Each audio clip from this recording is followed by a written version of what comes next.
Pushpa 2 cinema తోపులాట ఘటనలో గాయపడి చికిత్స పొందుతున్న శ్రీతేజను పరామర్శించిన సిపిఐ రాష్ట్ర కార్యదర్శి ఎమ్మెల్యే కూనంనేని సాంబశివరావు. కిమ్స్కు ఎమ్మెల్యేతో పాటు శ్రీతేజను పరామర్శించిన సిపిఐ రాష్ట్ర కార్యదర్శి వర్గ సభ్యులు ఈటీ నరసింహ, సిపిఐ రాష్ట్ర కార్యవర్గ సభ్యులు మర్రి వెంకటస్వామి, మందా పవన్, తెలంగాణ ప్రజా నాట్య మండలి నాయకులు కన్నం లక్ష్మీనారాయణ. సిపిఐగా ఆందోళన రావడం జరిగింది. సరే, అబ్బాయి స్టిల్ స్ట్రగలింగ్ ఫర్ లైఫ్.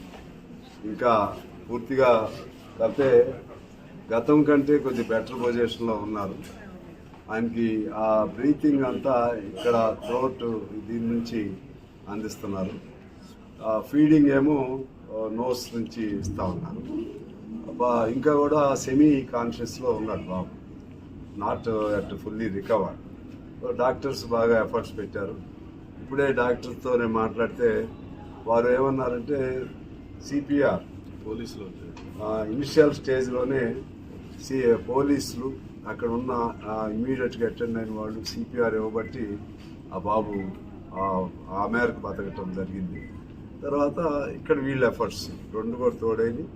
ఒకవేళ ఆ బాబు పూర్తిగా రికవర్ అయితే మాత్రం it is a miracle, it's a wonder. Because అంత స్ట్రగుల్ అయ్యి ఉండి చిన్నపిల్లాడు కాబట్టి scope is much more to be revived and recover.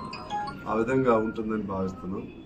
రెండోది, ఈ అంశానికి సంబంధించి ఇవాళ మేము అన్ని పార్టీలుగా యాక్చువల్లీ ఇనిషియల్లీ మేము దీని మీద కాన్సన్ట్రేట్ చేయకపోయిన ఇప్పుడు ఇష్యూ ఆ టర్న్ తీసుకుంది. ఇవాళ ఈ ఇష్యూ అనేది సినిమా వెర్సెస్